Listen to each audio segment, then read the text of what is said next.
sasayaw na kuratsa, napakasimple ng kasuotan na kadalasang ginagamit pang-araw-araw.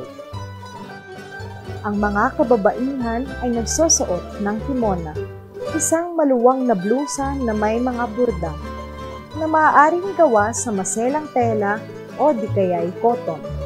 Pinaparesan ito ng isang patadyong o di kaya'y simpleng saya.